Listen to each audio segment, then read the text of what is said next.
Oke, bismillahirrahmanirrahim. Assalamualaikum warahmatullahi wabarakatuh. Bertemu dengan saya, Puspa Julistia Puspita. Nah, pada hari ini kita akan membahas terkait dengan topik 11, yaitu tentang aliran informasi genetik, ya, dari DNA menjadi protein. Nah, ini menjadi materi untuk bagian 2 terkait dengan asam nukleat. Nah, jadi untuk aliran informasi genetik ini adalah kita ingin mengetahui apa saja proses yang terjadi pada DNA, ya dari DNA sampai menjadi protein. Nah, kita tahu bahwa DNA itu adalah susunan basa nitrogen ya yang menyusun DNA manusia, baik itu manusia, kemudian hewan ataupun mikroorganisme. Nah, DNA ini adalah genotipnya. Nah, kemudian yang terekspresikan di makhluk hidup itu adalah protein. Nah, sehingga di sini kita akan mengetahui bagaimana aliran informasi genetik itu dari DNA hingga menjadi protein. Nah, prosesnya itu yang kita sebut dengan central dogma. Ya, jadi ada 3 proses yang akan terjadi, yang akan kita pelajari pada hari ini. Yang pertama ada replikasi, kemudian transkripsi, kemudian translasi. Nah, ini adalah rangkaiannya. Ya, jadi yang pertama adalah di sini adalah proses replikasi DNA ya. Jadi awalnya kita tahu bahwa DNA itu ada double helix ya. Nah, ketika terjadi replikasi, maka tahapan yang akan terjadi itu adalah akan mengakibatkan DNA yang dari double helix menjadi single ya, menjadi single, kemudian pada tahap dia menjadi single atau membentuk yang kita sebut dengan replication fork. Nah, itulah tahap dimulainya sintesis DNA yang baru. Nah, kemudian ketika DNA yang baru sudah terbentuk, ya, maka ada proses lanjutan yaitu transkripsi RNA. Ya, nah, proses transkripsi ini adalah proses pengubahan DNA menjadi mRNA. Nah, itu kita sebut dengan transkripsi. Nah, kemudian setelah terbentuk mRNA, mRNA ini kemudian akan keluar ya dari inti menuju ke ribosom. Nah, kemudian di sini terjadi proses sintesis protein yang kita sebut dengan translasi. Nah, kemudian protein ini nanti akan ditransport ya ke organel-organel di di membran ya, di dalam membran. Kemudian nanti dia akan mengalami diferensiasi ya sesuai dengan fungsi dari protein itu sendiri. Nah, ini ya yang tadi saya sampaikan di awal terkait dengan aliran informasi genetik.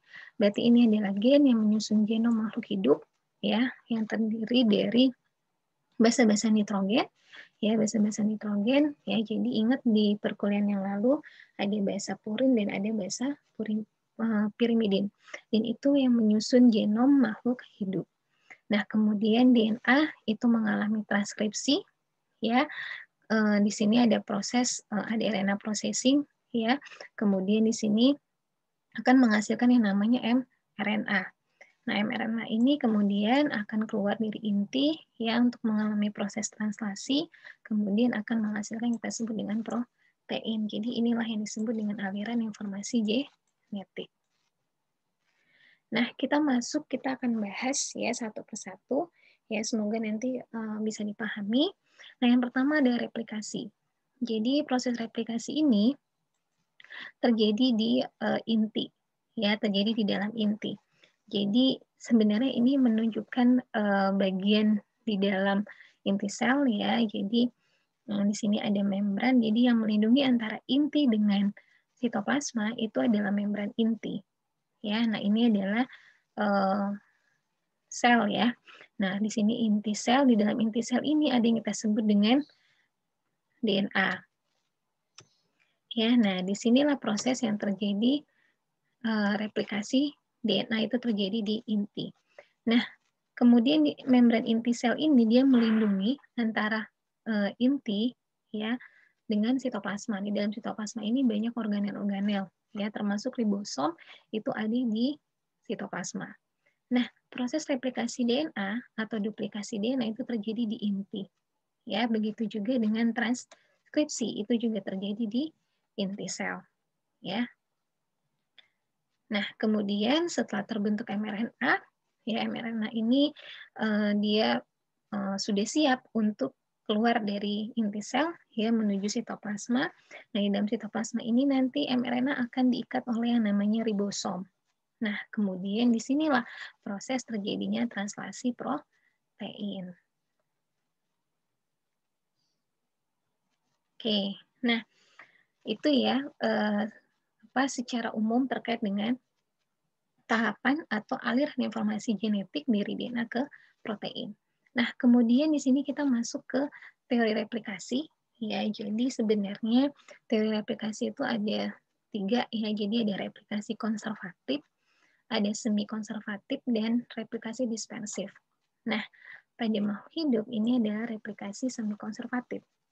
Ya, jadi kalau misalnya kita bisa lihat di sini perbedaannya, kalau yang konservatif ini adalah bentuk induknya. Nah, induk ini kemudian menghasilkan satu anak. Ya, induk dan anaknya akan berbeda. Ya, jadi ini yang disebut dengan konservatif.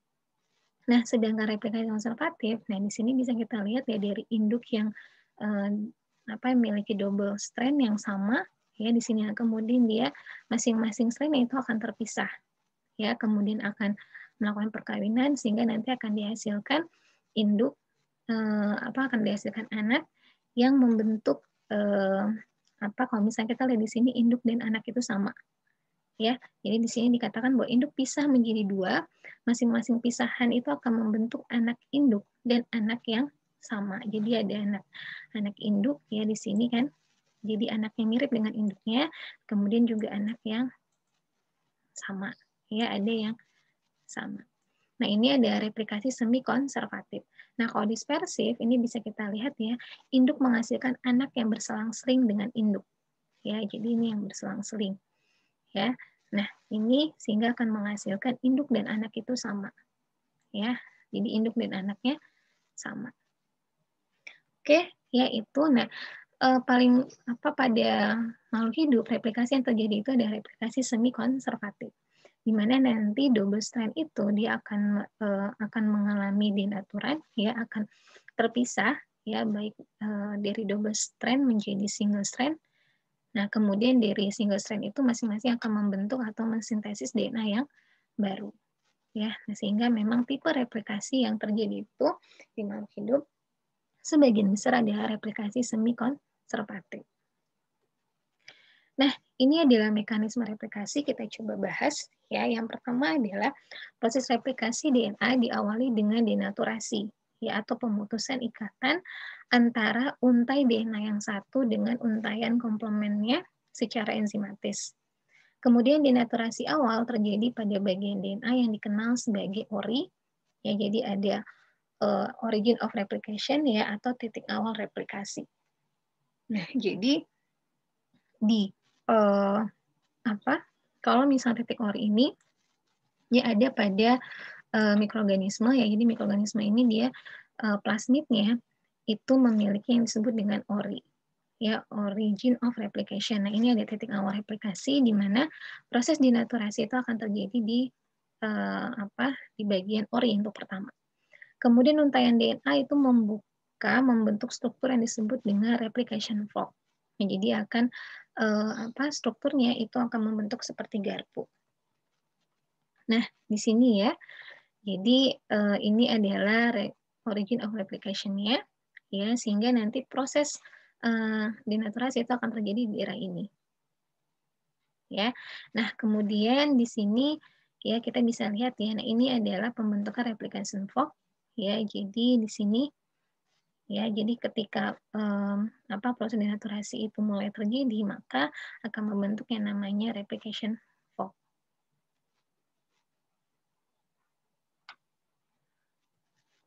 Nah, ini kita masuk ke dalam mekanisme replikasi.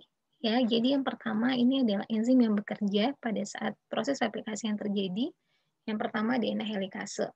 Ya, jadi DNA helikase ini dia akan membuka double strand DNA, akan menghasilkan 2 single strand DNA, ya, yang membentang dari 5 ke 3. Kita sebut dengan nanti akan menghasilkan sintesis DNA secara continuous, ya kita sebut dengan lagging strand. Kemudian ada single strand DNA yaitu dari 3 ke 5 ya, yang mana nanti akan menghasilkan sintesis DNA ya secara berkebalikan ya, atau kita sebut dengan uncontinuous. Nah, ini disebut dengan leading strand. Nah, jadi ini ya, ini adalah double strand DNA. Dia tersusun dari bukan tersusun, tapi dia ini ya bentuknya itu ada dari arah 5 ke 3, kemudian dari 3 ke 5. Nah, ketika terjadi proses denaturasi, maka akan menghasilkan 5, 3, dan 3, 5. Nah, ini dibantu oleh yang namanya DNA helikase. Ini ya. Jadi DNA helikase itu dia bergerak ya untuk memutus ya ikatan pada double strand ya, sehingga nanti akan dihasilkan single strand.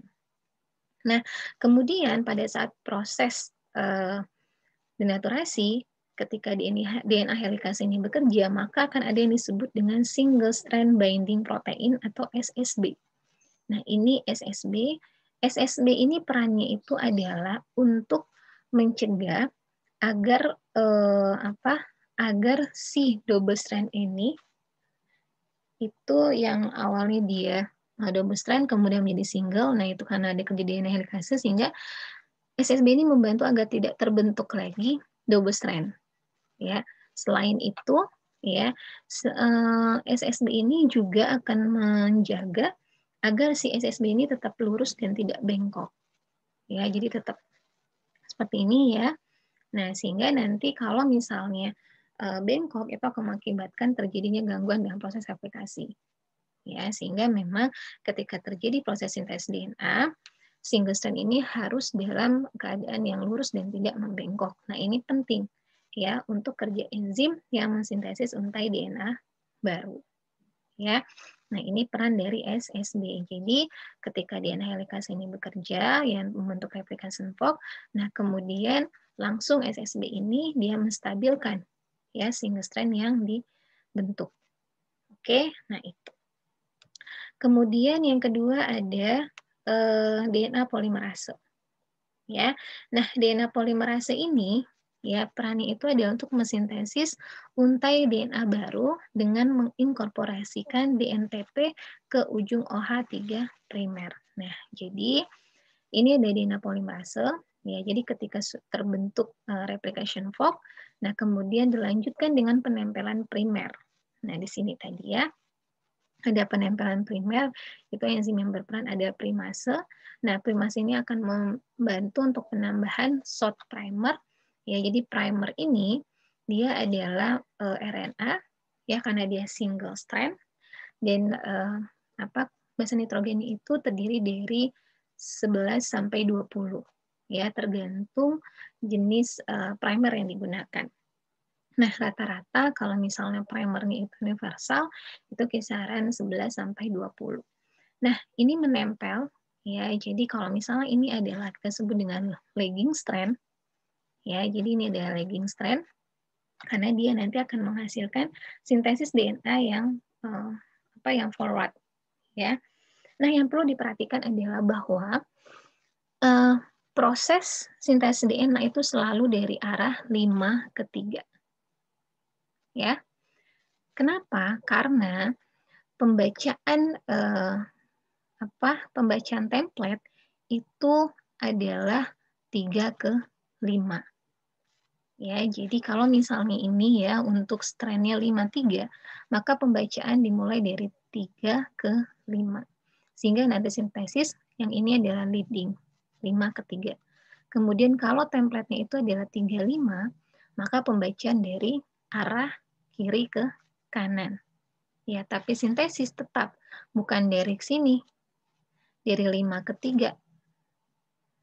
Sintesisnya bukan dari arah 3 ke 5, tapi sintesis itu tetap dari 5 ke 3. Ya, sehingga nanti untuk yang lagging strand ya, pembacaannya dari kiri ke kanan ya. Nah, kemudian sintesisnya itu dari 5 ke 3. Ya, jadi sebenarnya pembacaan dan sintesis itu arahnya sama kiri ke kanan. Tapi kalau untuk pembacaan kode Ya, untuk disintesis itu dari strand 3, 5, kemudian pembentukan DNA yang baru itu dari 5 ke 3. Baik untuk lagging, ini ada lagging, kita sebut dengan lagging strand, ya, yang ini lagging strand, kemudian yang ini adalah leading strand. Ya. Jadi saya ingatkan lagi kalau lagging itu dia sintesisnya continuous. Jadi terus ya dari 5 ke 3. Karena dia membaca kode genetik dari 3 ke 5. Kalau yang leading ya membaca kode genetik dari 3 ke 5.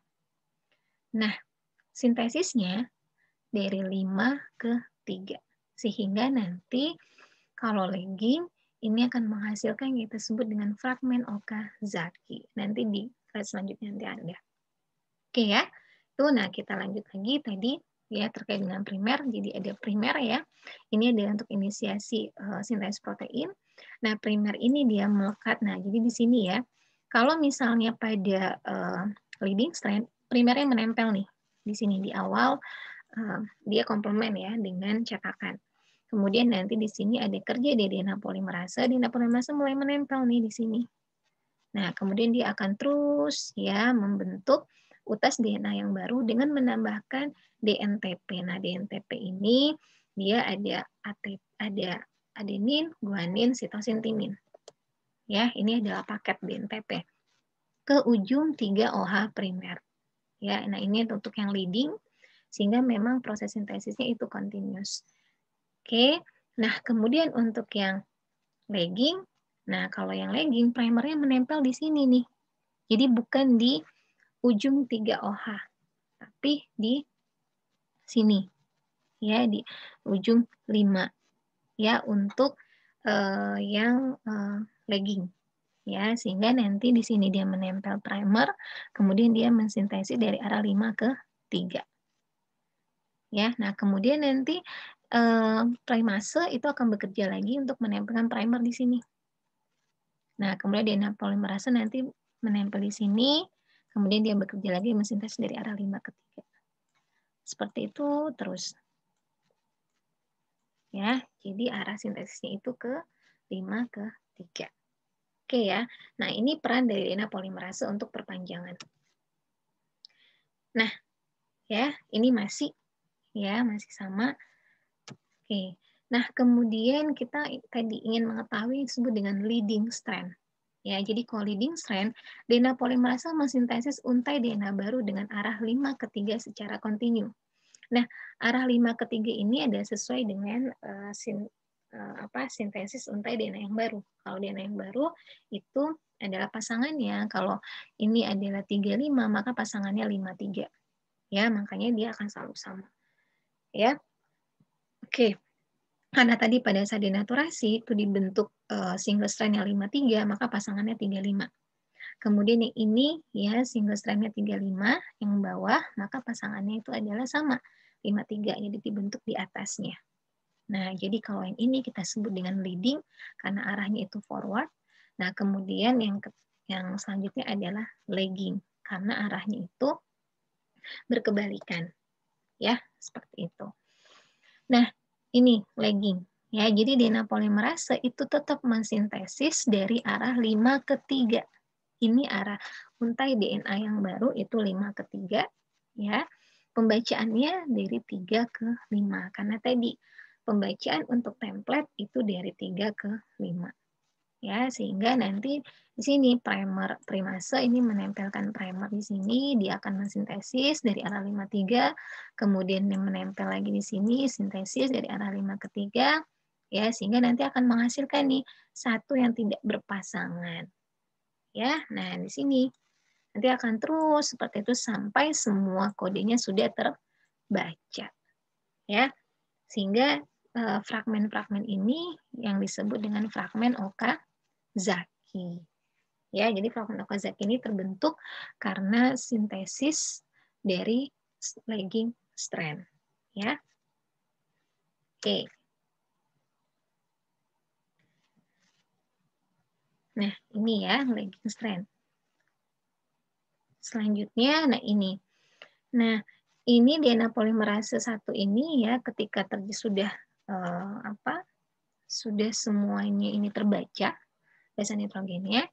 Nah, kemudian DNA polimerase 1 ini atau eksonuklease, dia kerjanya eksonuklease, itu akan meremove RNA primer dan akan memasukkan basa nitrogen yang benar. Ya, jadi tadi ya ini sebenarnya prosesnya ya. Jadi ketika terjadi sintesis sintesis DNA yang baru, jadi ada kerja DNA polimerasenya ada 2 ya. Nah, jadi intinya yang bekerja ada DNA polimerase, tapi ada DNA polimerase 2, ada DNA polimerase 1. Nah, kalau DNA polimerase 1 itu dia meremove RNA primer ya. Jadi ada RNA primernya itu nanti akan di-remove ya di sini. Nah, kemudian nanti dia akan menginsert nih basa nitrogen yang benar. Jadi primernya ini akan di-remove ya, sehingga nanti dia akan memasukkan basa nitrogen yang komplement dengan si template. Ya, seperti itu. Nah, ini peran dari DNA polimerase 1. Nah, kalau ini ada DNA polimerase 2, ya perannya tadi untuk perpanjangan. Nah, jadi dia menginsert ya DNTP ya dari ujung 3OH sesuai dengan template-nya ya. Nah, kemudian di sini ya lanjutnya. Nah, kalau di sini ya dia sudah continuous ya sehingga tidak membutuhkan lagi ligase sebenarnya untuk yang leading strand. Tapi kalau yang lagging strand karena tadi terbentuk fragmen ya maka dibutuhkan yang namanya ligase. Ya, jadi enzim ligase ini perannya untuk menyambung fragmen Okazaki. Caranya gimana? Caranya dia juga sama, menyisipkan basa nitrogen yang komplement dengan si template. Ya, jadi prinsipnya sama. Oke, ya, jadi ini kalau misalnya kita lihat secara secara umumnya, ya, maksudnya dalam satu gambar. Jadi ini adalah pembentukan replication fork. Jadi kalau misalnya kita lihat di sini, pembentukan replication fork itu nanti simultan dengan sintesis DNA. Ya, jadi mulainya terbentuk replication fork, kemudian mulai ya semua bagian-bagian atau komponen-komponen untuk replikasi ini bekerja. Ya, jadi di sini tadi ya sudah dijelaskan di awal. Nah, ini adalah enzim yang perannya itu adalah untuk memutus ikatan antar double strand ya. Nah, kemudian di sini ada SSB ya. Nah, SSB ini perannya tadi untuk menstabilkan struktur single strand dari DNA ya. Nah, agar dia tetap lurus ya, kemudian menjaga juga untuk terbentuk interaksi kembali. Nah, kemudian di sini ada RNA primer. RNA primer ini adalah tadi primer yang saya sampaikan ya, dia menginisiasi sintesis protein yang baru. Nah, kemudian ada DNA polimerase. DNA polimerase ini dia berfungsi untuk proses perpanjangan ya DNA untuk membentuk untai DNA yang baru ya. Nah, kemudian di sini ada DNA ligase. Perannya tadi apa? Untuk menyambung antar fragmen Okazaki ya. Nah, kemudian ingat ada yang disebut dengan leading strand. Leading strand itu adalah strand dari 5 ke 3 ya, sedangkan lagging strand dari 3 ke 5 atau template 3 ke 5 ya. Nah, leading tadi dia sintesisnya forward ya, continuous dari 5 ke 3. Kemudian kalau lagging itu dia kebalikannya ya atau reverse sebenarnya. Ya, jadi tetap arahnya itu adalah sintesisnya 5 ke 3, tapi pembacaannya adalah 3 ke 5 ya, sehingga memang akan terbentuk fragmen-fragmen. Ya, seperti itu. Nah, itu replikasi. Ya, nanti di slide selanjutnya nanti akan ada teknologi yang mirip dengan replikasi yang kita sebut dengan PCR. Jadi itu adalah analogi dari proses replikasi yang terjadi di makhluk hidup. Nah, dicoba untuk dilakukan replikasi secara secara di lab. Ya, artinya kita bisa memperbanyak DNA ya tanpa menggunakan enzim-enzim yang ada di dalam tubuh. Tapi bagaimana kita rancang suatu teknologi yang memiliki prinsip yang sama dengan replikasi yang terjadi di makhluk hidup dengan dibuat dalam suatu teknologi yaitu alatnya. Kita sebut dengan PCR. Oke, sebelum masuk ke sana, kita masuk dulu ke transkripsi dan translasi. Nah, jadi ketika tadi sudah terbentuk DNA, Ya, jadi kalau sintesis DNA itu artinya dari satu double menjadi 2 ya, menjadi 2 menjadi 4, 4 menjadi 8, jadi seperti itu ya. Untuk sintesis jumlah DNA yang disintesis. Kemudian ini ada transkripsi ya. Nah, kita masuk ke transkripsi. Jadi transkripsi ini masih terjadi di inti ya, di mana nanti proses pengubahan dari DNA menjadi RNA. Nah, template mRNA ini adalah 35. Ya, template-nya adalah 35. Jadi yang dibaca itu, yang komplement itu adalah dari template 35. Nah, itu akan menghasilkan yang disebut dengan mRNA. Nah, masih terjadi di daerah inti sel. Oke. Nah, ini adalah tahap transkripsi. Ya, jadi tahap transkripsi itu ada 3 tahapan. Ya, yang pertama adalah inisiasi. Nah, jadi ini gambaran untuk inisiasi ya. Jadi inisiasi ini adalah RNA polimerase itu akan melekat pada promotor. Nah, jadi sebenarnya untuk detailnya ya, jadi secara detail sebenarnya di di biokimia umum itu juga dibahas ya. Nah, kalau di sini ya karena untuk D3 mungkin hanya secara umum saja ya. Jadi kalian tahu bahwa tahap transkripsi itu ada 3 tahapan ya, tapi bagaimana prosesnya terjadi secara detailnya, nah itu tidak dijelaskan ya. Nah, kalau misalnya ingin lebih jelas lagi, nanti kalau misalnya ingin dari D3 ke S1, nanti bisa mengambil mata kuliah genetika dan biologi molekuler. Nah, situ dibahas detail bagaimana proses transkripsi, kemudian translasi. Ya, kalau replikasi tadi sebenarnya sudah cukup ya, sudah cukup detail ya. Tapi transkripsi dan translasi itu sebenarnya detailnya di mata kuliah tersebut, apalagi yang translasi, karena proses translasi itu banyak komponen yang berperan ya.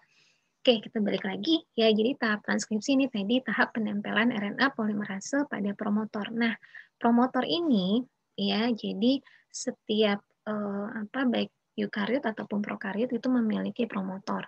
Ya, jadi pada whole genome itu ada yang kita sebut dengan daerah promotor. Nah, itu kita sebut dengan daerah tata box. Ya, jadi dia tata box. Jadi memang ininya bahasa nitrogennya itu adalah tata ya. Jadi intinya ada T, T, T, ada A, A, A.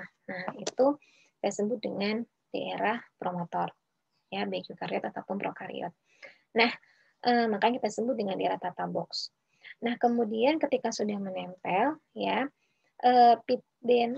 ketika RNA polimerase sudah melekat pada daerah promotor DNA, maka pita ganda itu akan terpisah ya. Jadi dia akan terpisah. Makanya tadi tergantung di mana daerah tata box-nya. Karena tidak selalu ada di ujung. Biasanya memang kalau kita lihat dari video dari pembuatan dari video transkripsi mRNA itu terjadi di tengah.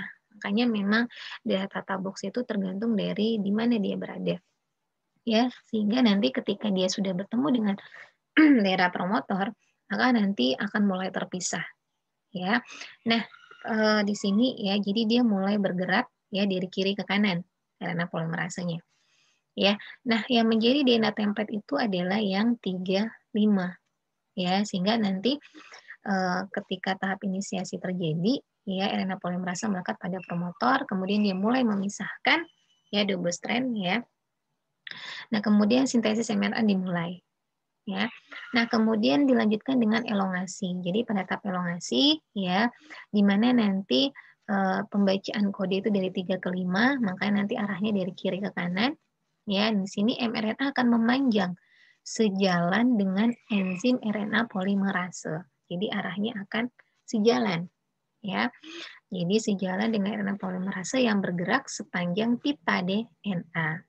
Ya, tapi yang dibaca adalah 3 5 template-nya, bukan yang 5 3, tapi yang 3 5 ini yang dibaca. Oke, ya. Nah, kemudian tahap terakhir adalah terminasi. Nah, terminasi ini adalah tahap di mana mRNA ini dilepaskan. Ya, dilepaskan dan enzim RNA polimerase lepas dari pita DNA template. Nah, jadi sini tadi ya, ketika sudah terbaca ya daerah template-nya, ya kemudian nanti dia akan menghasilkan RNA di sini, mRNA.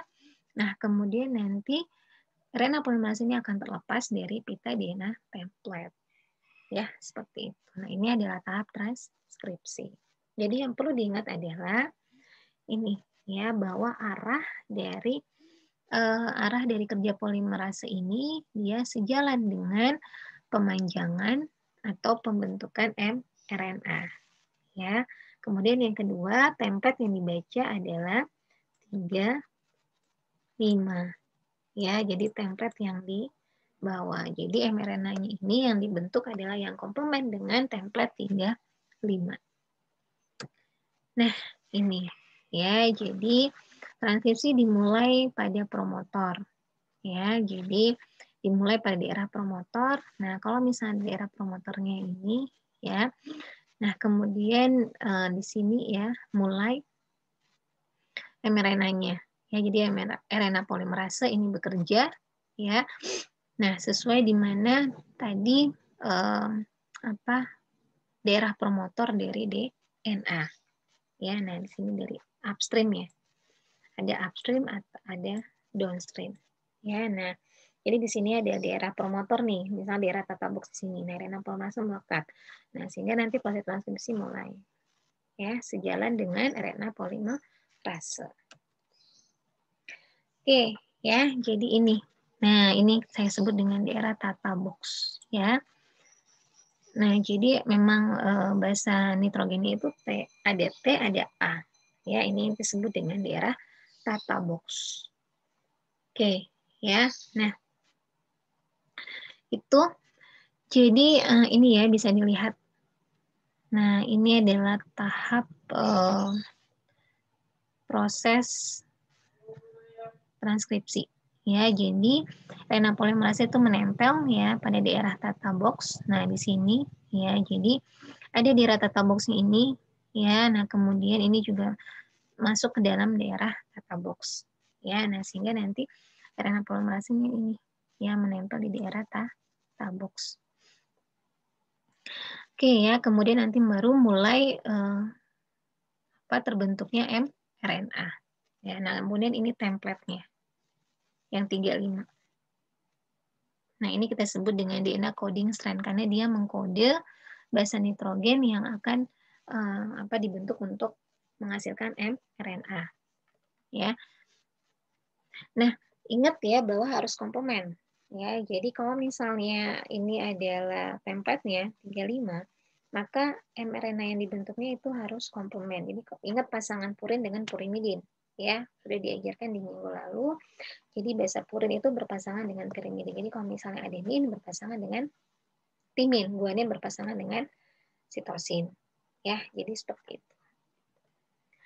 Oke, ya.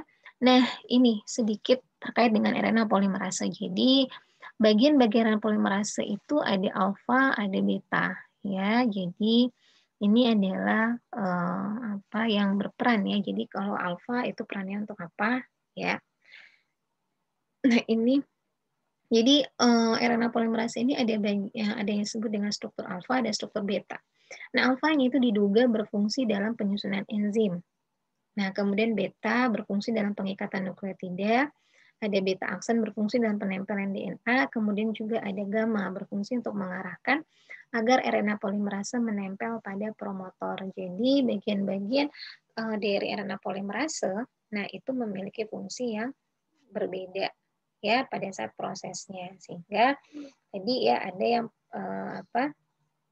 yang berfungsi untuk ini ya membantu pengikatan ya antara RNA polimerase dengan DNA pada daerah promotor.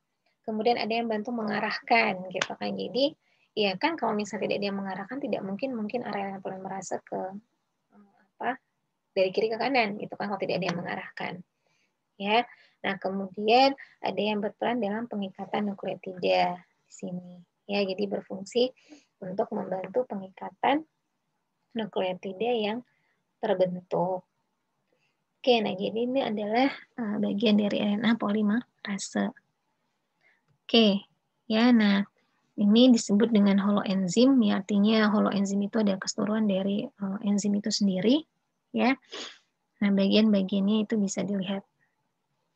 Oke, ya, nah kemudian kita masuk ke tahap elongasi. Ya, jadi tadi adalah tahap inisiasi ya, tahap penempelan RNA polimerase ke promotor yaitu daerah tata box. Kemudian kita masuk ke elongasi. Jadi kalau tahap elongasi ini adalah RNA polimerase membuka ikatan ganda DNA ya. Jadi itu sekitar 10 sampai 20 basa. Kemudian RNA polimerase ini merangkaikan nukleotida RNA sesuai dengan pasangan basa DNA yang terdapat pada pita DNA template. Ya, jadi tadi ya bagian holoenzim dari RNA polimerase itu tadi perannya ada yang merangkaikan nukleotida RNA. Ya, jadi ketika dia mulai bekerja untuk memutus ya membuka ikatan ganda, maka akan langsung adanya sintesis ya mRNA. Nah, nukleotida yang baru ini ya kemudian kan nanti akan dipasangkan sesuai dengan komplemennya ya, sesuai dengan template-nya. Oke, nah kemudian setelah RNA polimerase merangkaikan nukleotida RNA, ikatan ganda DNA segera terbentuk kembali. Jadi ketika sudah terbentuk mRNA, mRNA ini langsung keluar ya, yang ini yang baru dibuat langsung keluar dari bukan keluar sih sebenarnya. Jadi kalau misalnya kita lihat dari gambarnya itu kan dia kayak keluar dari double strand ya. Jadi intinya bukan keluar dari inti, tapi dia dari double strand ya agar double strand DNA ini dari yang dia terputus itu bisa terangkai kembali ya. Nah, ini sehingga mRNA yang baru dibuat itu dia akan keluar dari double strand ini ya, double strand DNA. Oke, itu maksudnya. Jadi setelah RNA polimerase merangkaikan nukleotida RNA, ikatan ganda segera terbentuk kembali dan mRNA keluar dari lilitan DNA template. Nah, jadi ini tadi yang saya maksudkan ya, keluar dari lilitan DNA template sampai nanti semua kode-kode itu terbaca. Ya. Nah, itu tahap elongasi. Nah, seperti ini. Ya, nah ketika tahap elongasi ya sebenarnya kan tadi arah RNA polimerase itu akan sejalan dengan sintesisnya, ya. Tahu sintesisnya itu akan sejalan dengan arah RNA polimerase. Nah, ketika di sini ini harusnya nanti kan dia langsung terbentuk ya, langsung terbentuk kembali. Nah, mRNA yang keluar dari lilitan itu kalau misalnya pada prokariot itu langsung akan diikat oleh ribosom. Ya, karena kalau prokariot itu kan dia tidak memiliki batas antara inti dengan sitoplasma. Ya, jadi di sitoplasma itu ada organel-organel seperti ribosom, retikulum endoplasma ya. Nah, yang berperan untuk translasi ini adalah ribosom. Jadi ketika mRNA ini keluar dari lilitan, nah maka langsung nanti ribosom ini akan menempel ke mRNA. Itu untuk di prokariot ya, sehingga proses translasi langsung terjadi. Ya, sehingga kalau misalnya di prokariot, transkripsi dan translasi ini simultan. Ya, jadi proses translasi itu terjadi ketika proses transkripsi belum selesai. Ya, pada prokariot karena tadi tidak ada yang membatasi antara inti dengan sitoplasma. Ya, berbeda dengan eukariot. Kalau eukariot karena tadi ya ada inti, kemudian ada membran inti, ada sitoplasma. Sehingga pembentukan mRNA ini harus selesai dulu. Ya, setelah selesai ya, kemudian ketika dia sudah membentuk mRNA, nah kemudian baru nanti dia akan keluar dari inti sel ke sitoplasma. Nah, di dalam sitoplasma itu nanti ada ribosom, baru nanti dia akan menempel ke ribosom untuk mulai melakukan sintesis protein. Ya, nah itu pada eukariot sehingga beda bagaimana proses mekanisme transkripsi dan translasi di eukariot itu berbeda dengan di prokariot. Ya, seperti itu. Oke, ya. Nah, selanjutnya adalah tahap terminasi. Untuk tahap terminasi tadi intinya adalah tahap di mana ya RNA polimerase ini ya mencapai sekuen pada DNA template yang disebut dengan terminator, ya. Jadi ada ada tahap di mana RNA polimerase ini dia sudah membaca, ya, membaca DNA template, ya. Nah, kemudian ada sekuen, ya, yang yang akan mengakibatkan terjadinya terminasi, ya. Nah, ini jadi kalau pada prokariot, RNA polimerase itu langsung berhenti ketika mencapai terminator. Nah, di sini terminatornya. Ini dilambangkan dengan merah. Nah, jadi kalau misalnya pada di sini memang tidak ditunjukkan ya sekuennya apa, tapi ada signal bahwa ini terminator. Kalau misalnya promotor tadi kan ada di tata box. Nah, terminator pun juga memiliki sekuen yang spesifik, ya. Nah, ketika sudah mencapai terminator, maka pembacaan selesai, RNA polimerase akan terdisosiasi atau terlepas, ya, seperti itu.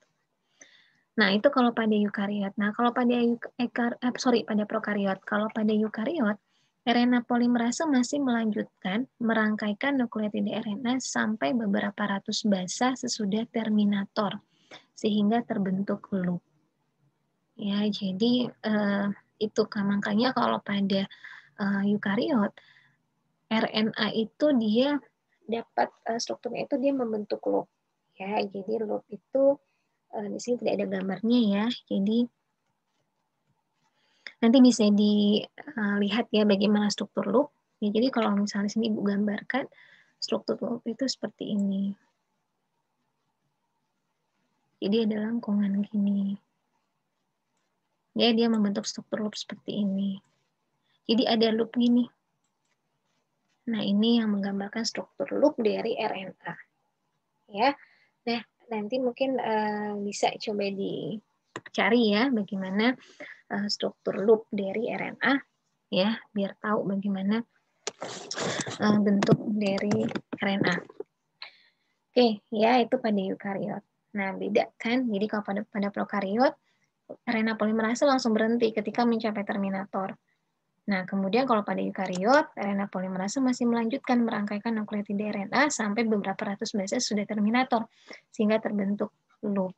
Ya, makanya nanti sintesis RNA itu ada beberapa ya, ada yang kita sebut dengan mRNA, ada tRNA, ya, jadi ada M, ada T, ada R. Ya, jadi dari proses transkripsi itu akan dihasilkan 3 jenis RNA, messenger RNA, tRNA, transfer RNA, dan ada rRNA. Nah, tRNA ini nanti akan digunakan untuk proses translasi. Ya, seperti itu. Nah, ini sebelum kita masuk ke translasi, ya. Nah, ini kita akan masuk ke dalam PCR, ya, polymerase chain reaction, ya. Nah,